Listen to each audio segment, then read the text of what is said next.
Hello everyone. I'm Z from Susan's family. Today, I bring you the Tribute to Art series, the Picasso sketch vest _ dove of P style. For this pattern, you can check it on en.susudiy.com.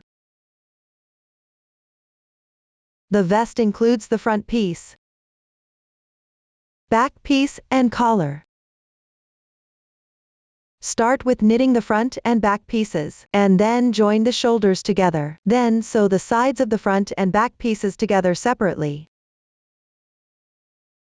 Finally, pick up stitches around the neckline to knit the collar. Let's start learning the method for knitting the back piece. The back piece begins with a long tail cast on, then work upwards. For easier explanation, the back piece is divided into the hem, body,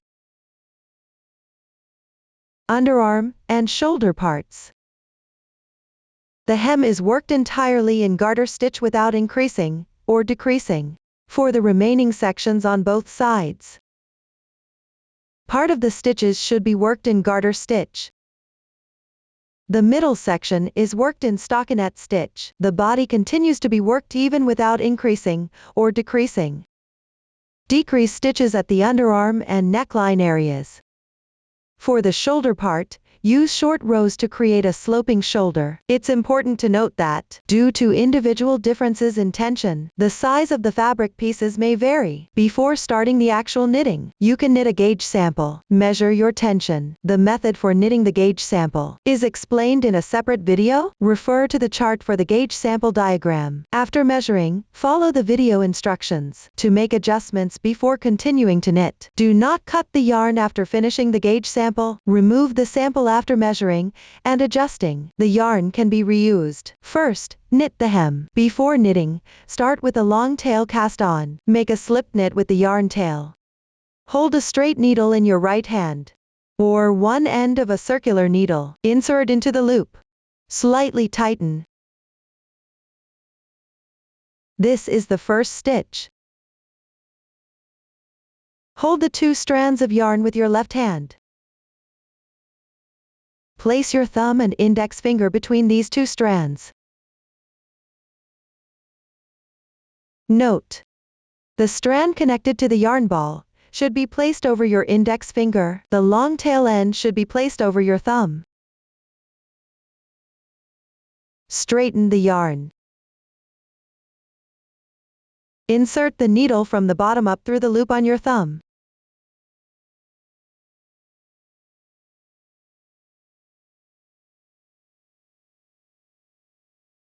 Then pick up the yarn from your index finger from back to front.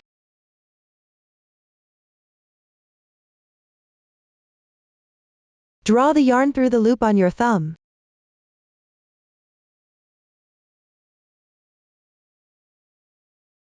Release the yarn from your thumb. Slightly tighten.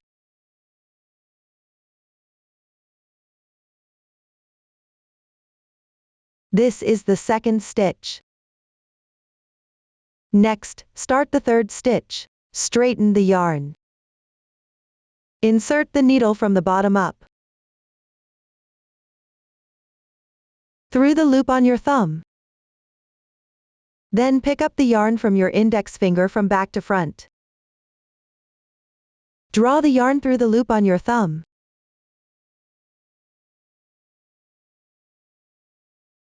Release the yarn from your thumb.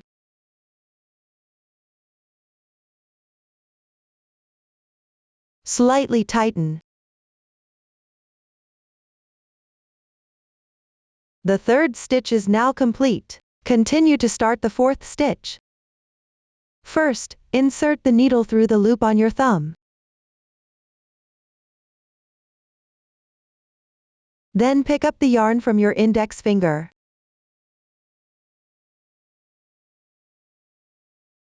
And draw it through the loop on your thumb. Release the yarn from your thumb. Slightly tighten. The fourth stitch is now complete.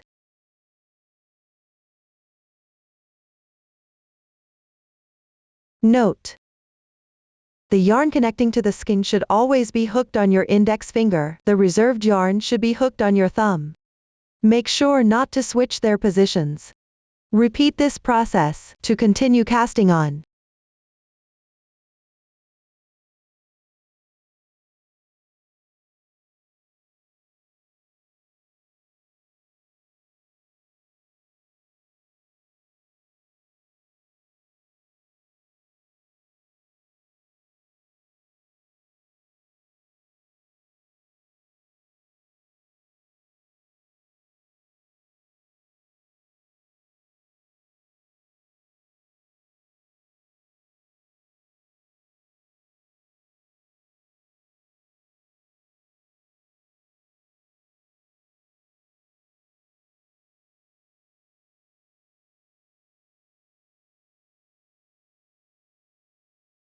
Cast on until you reach the required number of stitches. This method is called the long tail cast on. After completing the cast on, let's take a look at the chart. The back piece is worked flat. Generally, you can follow the arrows indicated in the chart. If there are no arrows, refer to the row numbers marked. For example, if row 1 is marked on the right side, you read the chart from right to left. If row 2 is marked on the left side, you read the chart from left to right. Each square represents one stitch. Positions like this are omitted.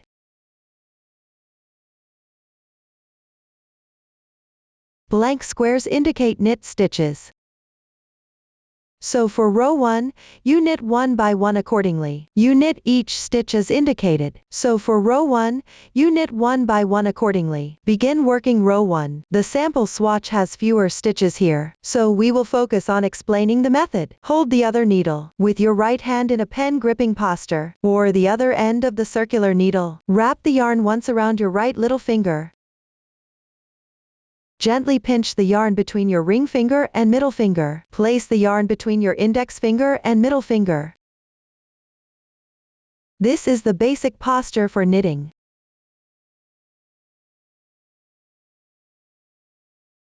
Start with the first knit stitch. Place the yarn behind the right needle.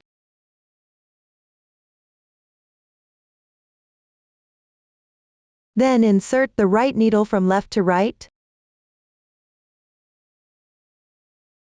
into the first loop on the left needle.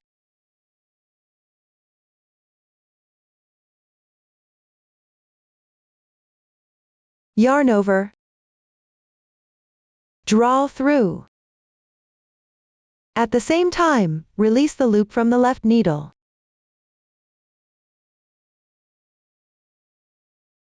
One knit stitch is now complete. Continue with another knit stitch. Insert the right needle from left to right into the next loop.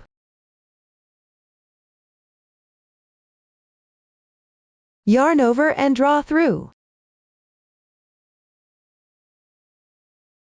The second knit stitch is now complete. You can observe that, after finishing the knit stitches, on the side facing you, a braid-like texture forms below. On the other side, horizontal lines appear below the loops.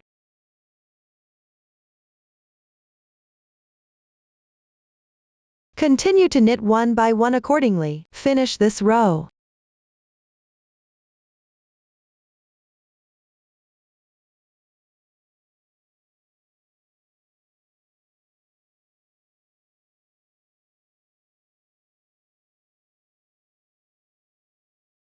When knitting, keep the yarn behind the needle.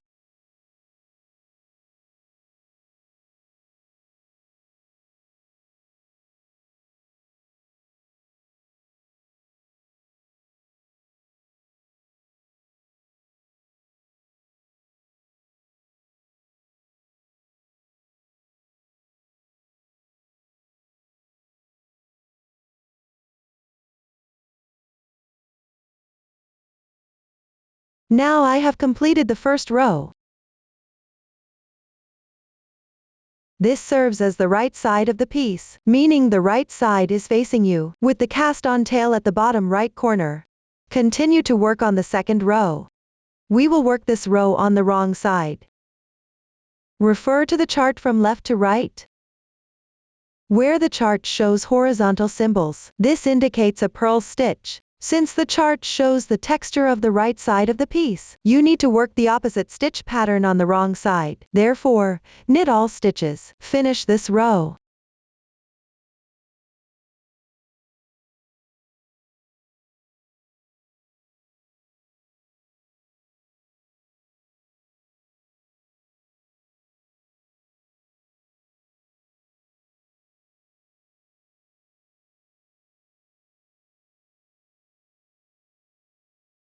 After working a few stitches, we can check the right side.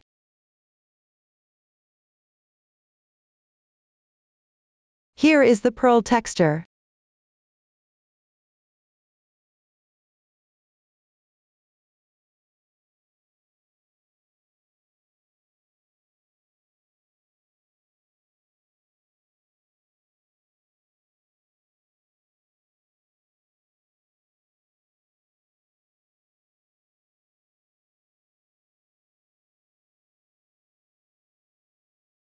Now I have completed the second row.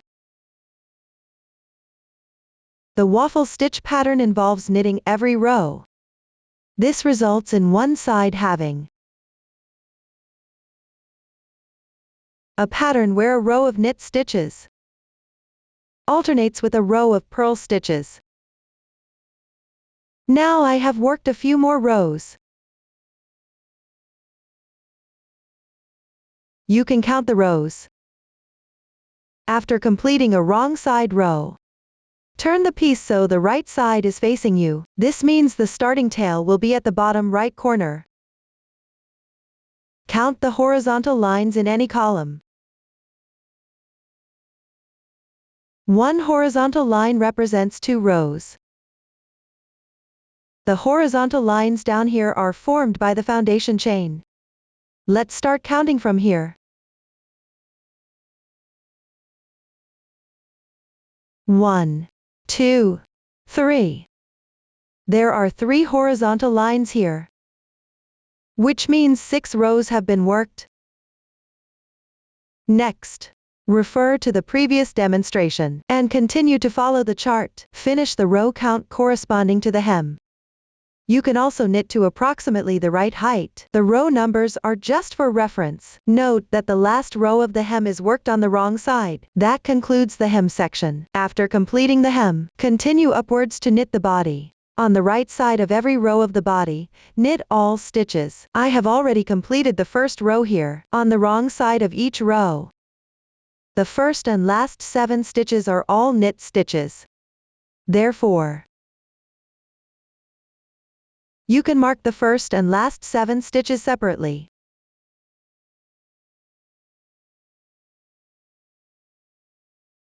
If you don't have stitch markers, you can use safety pins or paper clips as substitutes.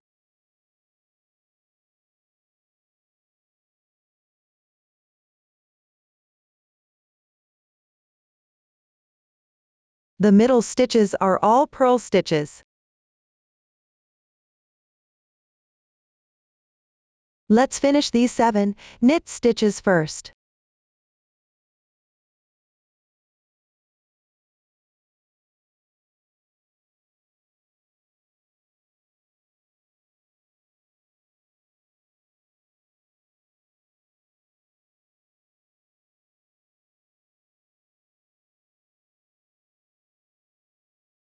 Then move the stitch markers.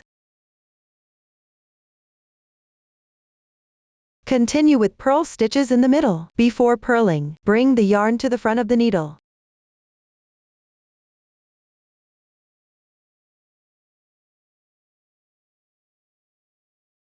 Insert the needle from right to left into the loop.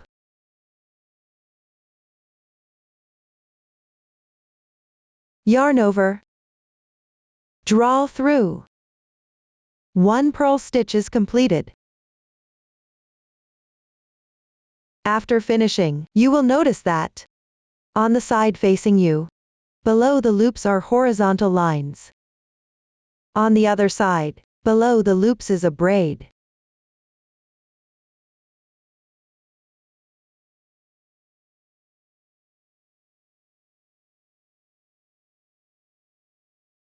Continue with another purl stitch. Insert into the loop like this. Yarn over. Draw through. Another purl stitch is done. Repeat this process. Complete the loops in the middle. Pay attention, the working yarn should always be in front of the needle.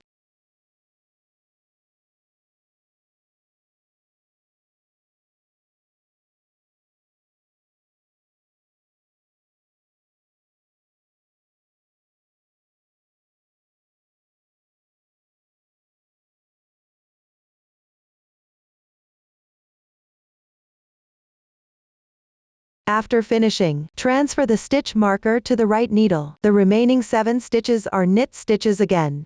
Pay attention when switching between purl and knit stitches. Make sure to place the yarn in the corresponding position before continuing, otherwise, it's easy to end up with extra stitches. For knit stitches, the yarn should be placed behind the needle.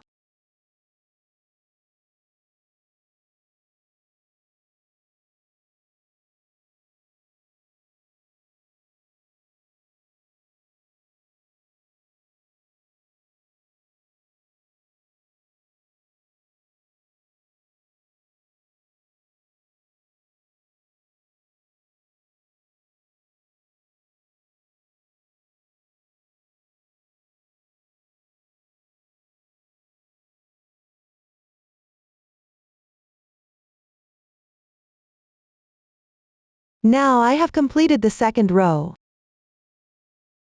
To keep track of the row count easily, we can place a marker on the loops of the first row. Make a mark.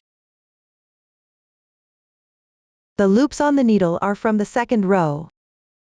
The braid directly below the loops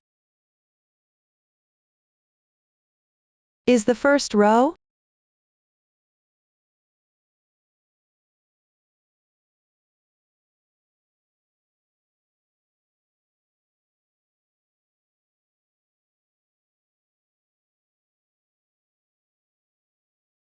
Next, refer to the chart to finish the remaining part of the body. After completing the body, continue with the underarm section. For the first 2 rows, bind off at the beginning of each row.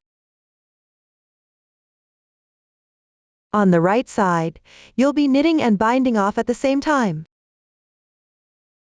On the wrong side, you'll be purling and binding off at the same time. Please refer to the following video for the bind-off method.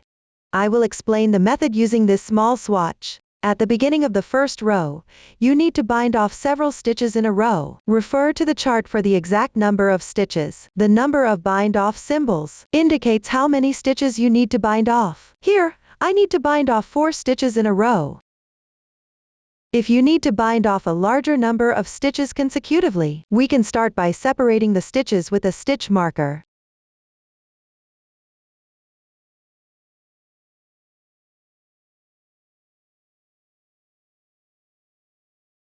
Begin the bind off.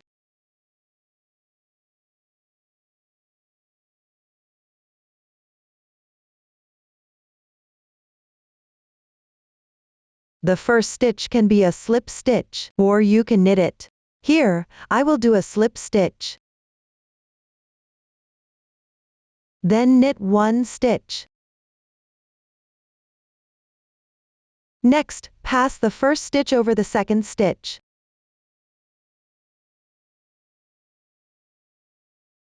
This way, you've bound off 1 stitch. Unless otherwise specified, on the right side, you should knit and bind off. Continue with 1 more knit stitch. Bind off 1 stitch.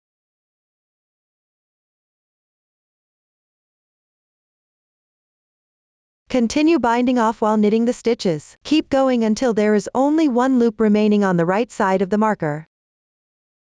Here, I have 2 loops left, so I need to bind off 1 more stitch.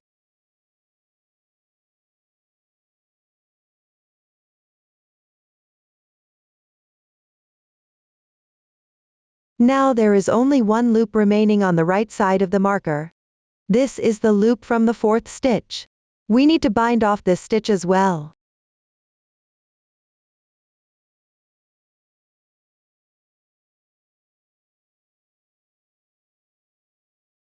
Therefore, you need to knit one more stitch and then bind it off. This next stitch is the final bind off symbol. The adjacent stitch. Here we simply knit it.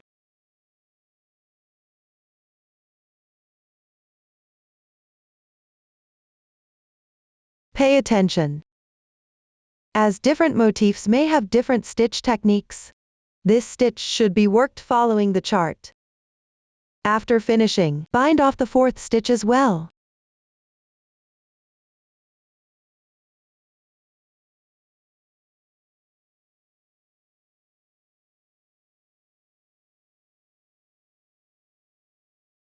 This way, the 4 stitches on the chart are bound off. Continue to follow the chart for knitting. Note: you should start knitting from the second stitch next to the bind off symbol. Before knitting, slightly tighten this loop to prevent a noticeable hole. There is no special stitch pattern here. We will knit all stitches as knit stitches. Finish this row.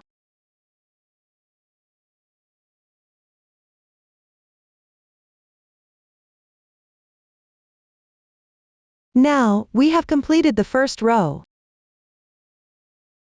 Continue to work the second row.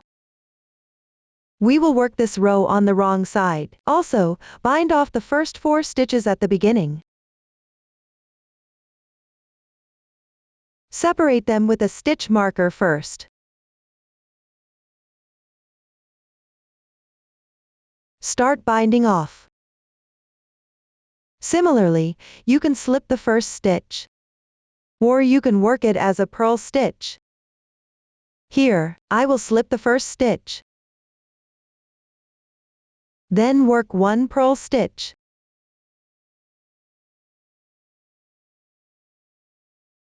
Next, bring the previous stitch over the following stitch.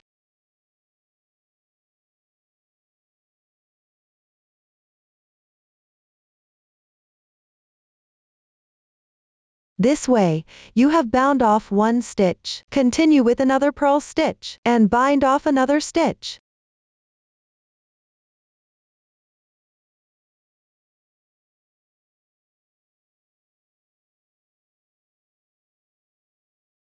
When there are no special instructions on the wrong side, you will be working purl stitches while binding off. Continue to purl and bind off. Keep working until only 1 stitch remains to the right of the marker.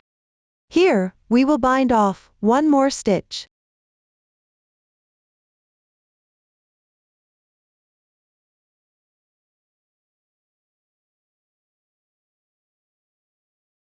Now, only 1 stitch remains to the right of the marker. This means only the 4th stitch loop is left. Bind off this stitch as well. So you need to work 1 more stitch, and then bind it off. The next stitch, which is adjacent to the last bind off symbol. On the wrong side, we will work this stitch as a purl stitch. Bind off the 4th stitch.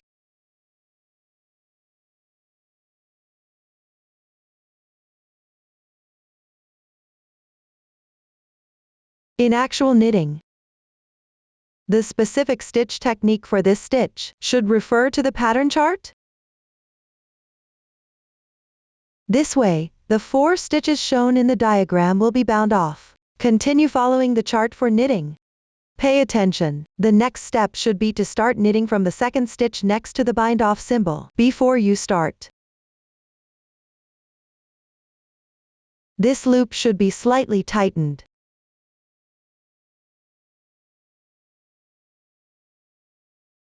To prevent obvious holes. There are no special patterns here, so we will work all stitches as purl stitches.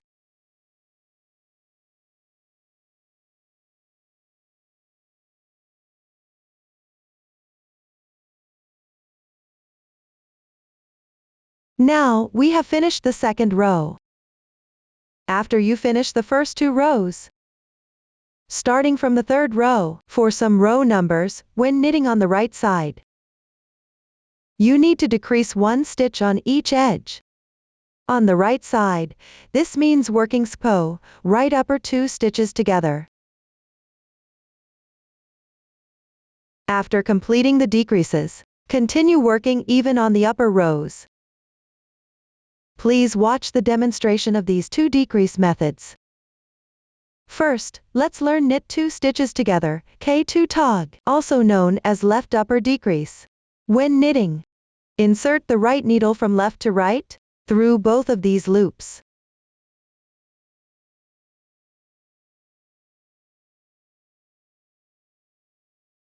And work 1 knit stitch.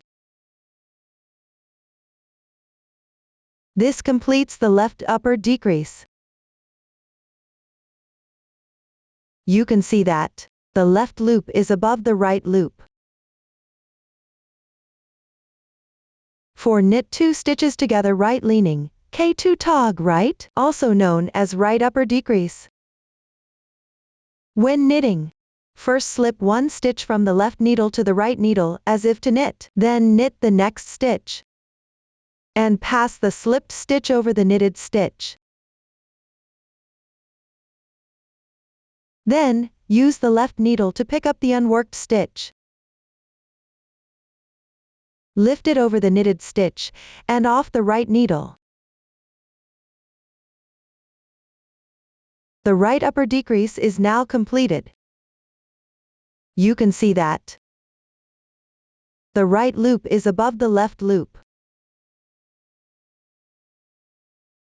After finishing the underarm, continue knitting the shoulder parts. For the shoulder part, you need to bind off stitches at the neckline. Both sides require short rows to create the sloping shoulder shape. Once done, fasten off the stitches separately. Everyone should first learn how to bind off stitches at the neckline, and the method for creating sloping shoulders using short rows. After mastering this, you can then refer to the pattern chart for knitting. Now, let's learn a commonly used neckline decrease technique. This involves decreasing stitches using knit 2 together, K2 tog. This creates the desired curve. Let's assume this is the neckline of the front piece. Therefore, this side is the left shoulder, and this side is the right shoulder. Sometimes, the shoulders require short rows. In this case, there are no short rows involved. We will only focus on the neckline decrease. Let's start with the left shoulder. This chart has fewer stitches, so we can concentrate on explaining the technique. First, knit the first row of the neckline. Here, you would knit 13 stitches. If there are more stitches, you can use stitch markers to separate these stitches before proceeding. I have already completed the first row. The remaining loops are on hold for now. Next, we'll work the second row. The second row is worked on the wrong side. You will notice that this row starts with binding off 3 stitches in a row. If there are more consecutive stitches to bind off, we can use stitch markers to separate them first.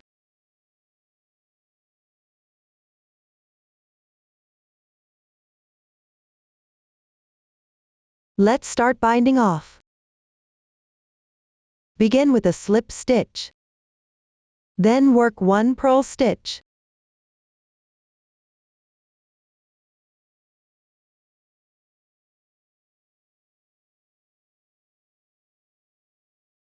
Next, pass the first stitch over the second stitch.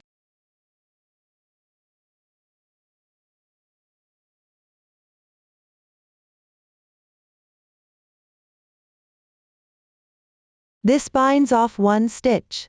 Continue with another purl stitch.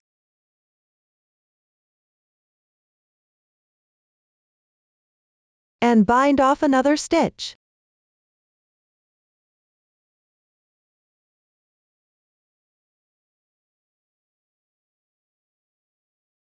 when there are no special instructions.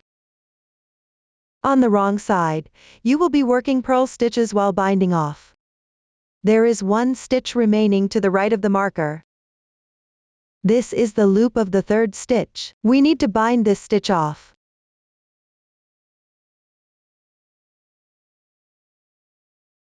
Therefore, work one more stitch and then bind it off. The following stitch is the one adjacent to the last bind off symbol. Here we will simply work a purl stitch. Note, since different motifs may have different stitch techniques, refer to the pattern for this stitch.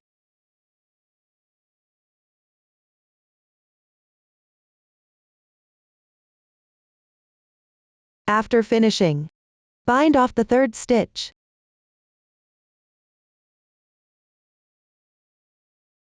This way, the 3 stitches on the chart will be bound off.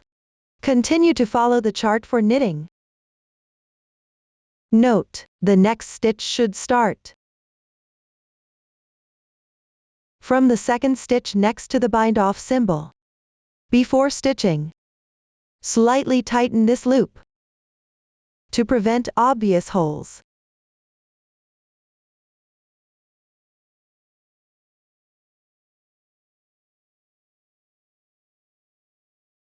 There are no special patterns here, so we will knit all stitches as purl stitches.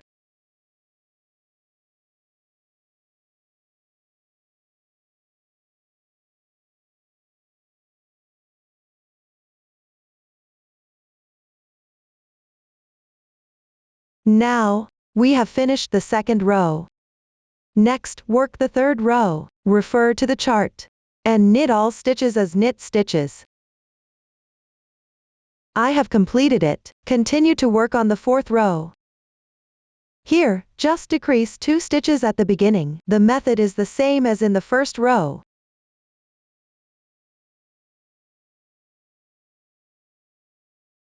Start with 1 slip stitch. Then knit 1 purl stitch. Decrease 1 stitch.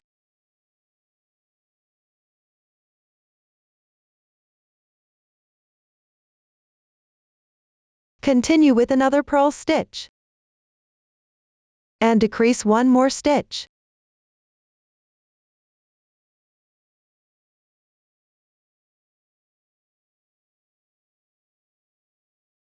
Slightly tighten the loops. Then knit all remaining stitches as purl stitches, and finish the 5th row as well.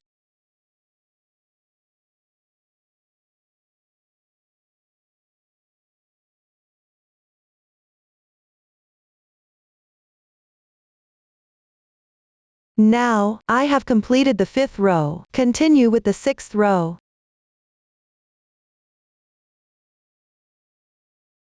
At the beginning of this row, just decrease 1 stitch. The method is the same as decreasing the first stitch in the first row.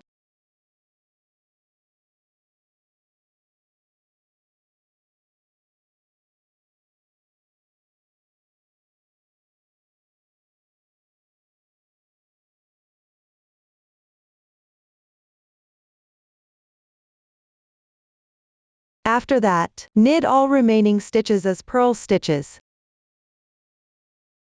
For the 7th and 9th rows, knit all stitches as knit stitches. The 8th row is the same as the 6th row. Decrease 1 stitch at the beginning. The 10th row does not require decreasing any stitches. Just knit all stitches as purl stitches normally. Now, I have completed these 10 rows. In the end, there should be 6 stitches remaining. This is marked as suspending stitches, which means you need to temporarily secure these loops. We can use a 0 yarn to temporarily secure them.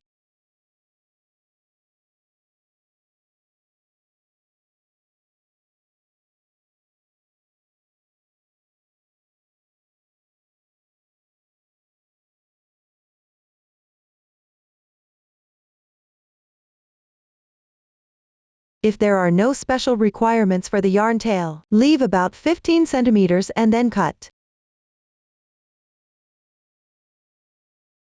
Pay attention to prevent the loops from slipping off. The left shoulder is now finished. Next, knit the right shoulder. Before knitting, we need to first decrease 9 stitches in the middle. You can use a stitch marker to separate them.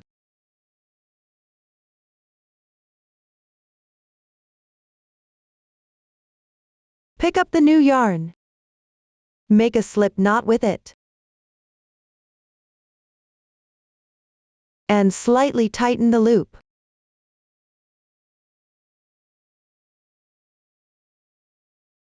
First, knit 2 knit stitches.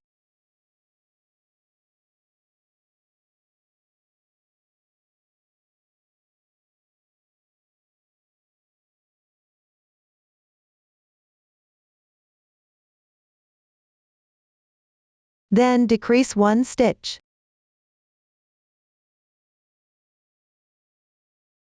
Knit 1 more knit stitch. Decrease 1 stitch again. When there are no special instructions, on the right side, you bind off while knitting the stitches. Continue to decrease the remaining stitches.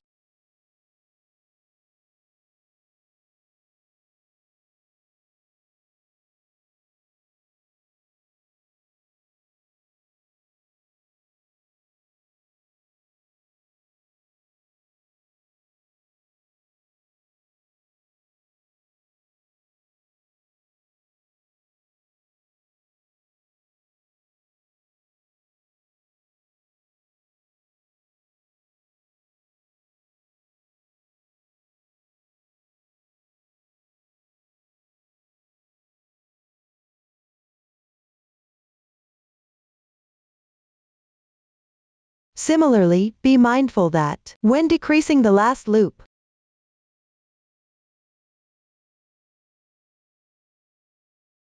this stitch should be knitted. Refer to the first stitch on the left side of the bind-off symbol. And follow the chart to knit the corresponding stitch pattern. Here, we continue to knit stitches and bind off.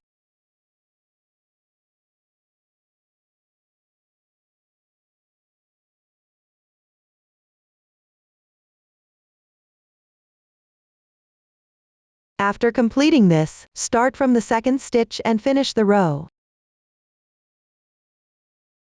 Then, on the wrong side, knit all stitches in the second row as purl stitches. Now I have completed the second row. Continue with the third row. Start by binding off 3 stitches consecutively.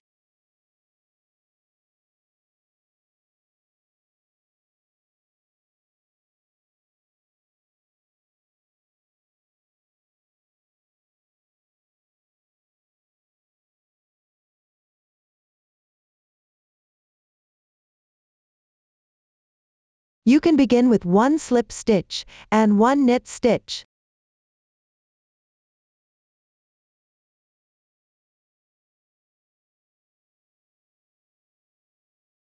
Then bind off 1 stitch. Continue knitting and binding off stitches.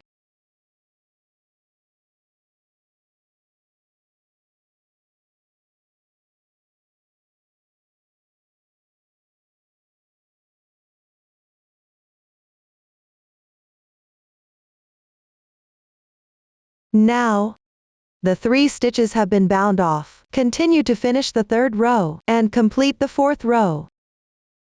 Now I have finished the fourth row. At the beginning of the fifth row, you need to bind off 2 stitches. The bind off method is the same as the first 2 stitches of the third row.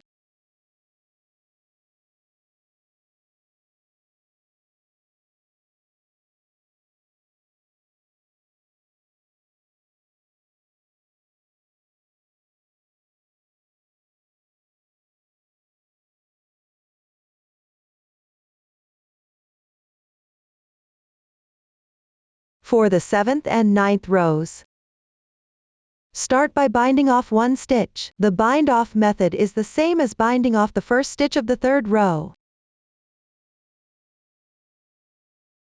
I will continue to finish the remaining part of the right shoulder. Now I have finished the right shoulder. There should be 6 stitches left here. Temporarily secure these 6 stitches. This way. The method for decreasing stitches at the neckline is now complete. Short row knitting with held stitches. For example, on the first row, I will turn back 5 stitches on this side.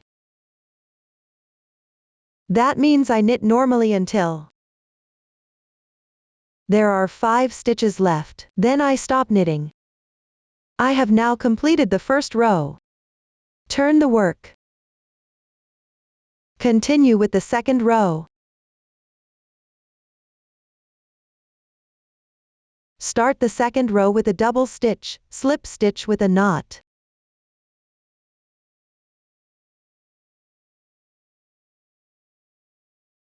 Regardless of what stitch technique is used for this stitch, place the yarn above the right needle.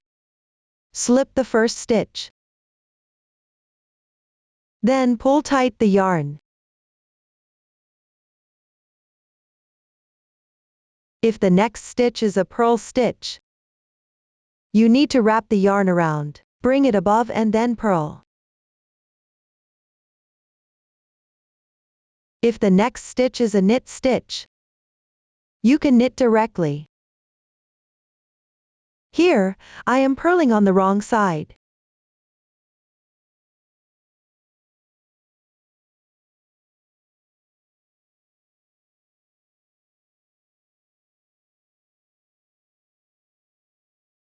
You can see.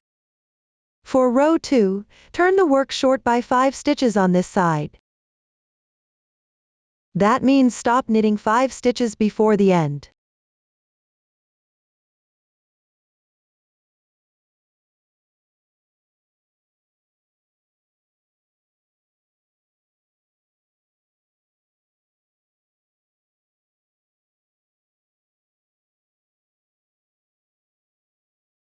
After completing this, turn the work over.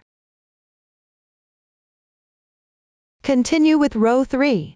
Start with a double stitch, which means slip the first stitch as if to purl. Tighten the yarn. If the next stitch is a purl stitch, wrap the yarn around again. Bring the yarn to the top and continue knitting. If the next stitch is a knit stitch, just knit it directly.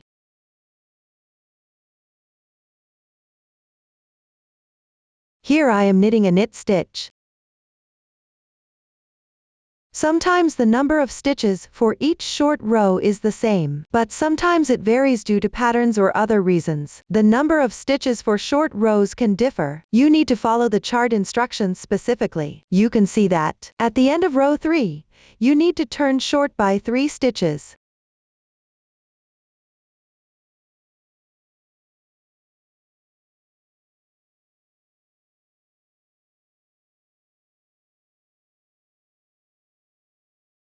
Pay attention. The double stitch here counts as 1 stitch. That means you need to skip these 3 stitches.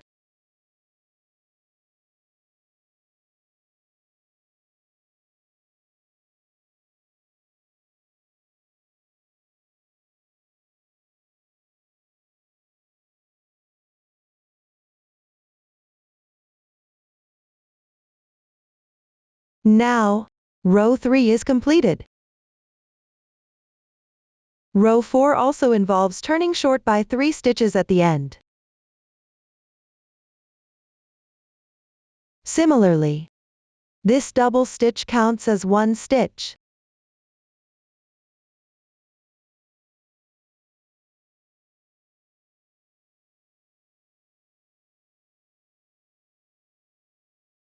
After each short row, you should start with a double stitch.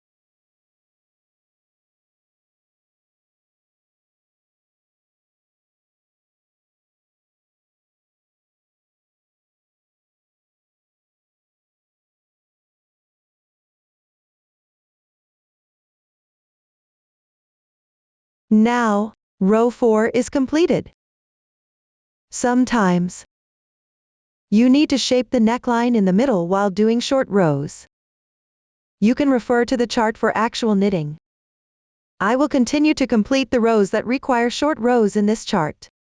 Now, I have completed it. After completing the short rows,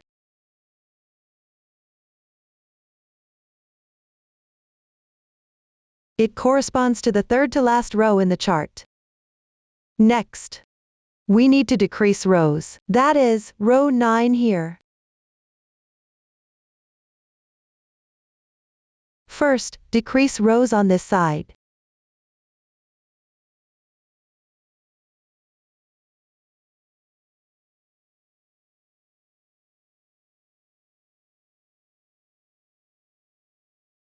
I will knit all stitches on this side.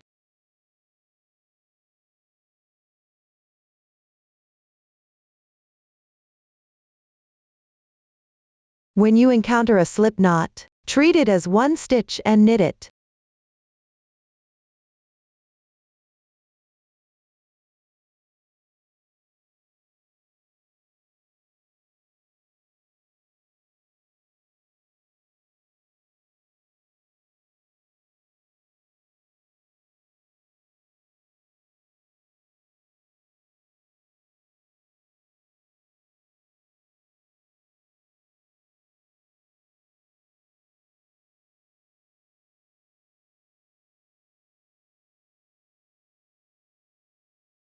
The row decrease on this side is now complete. For the last row, you need to decrease rows on this side. Here, I will purl all stitches on the wrong side.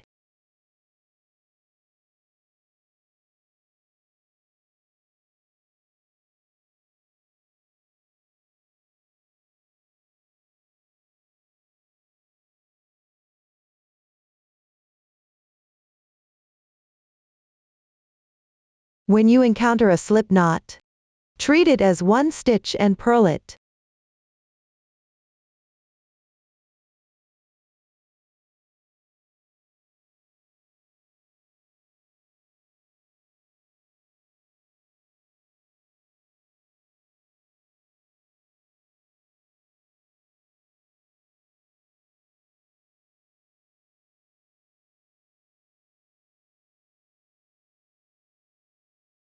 This is the short row technique with held stitches.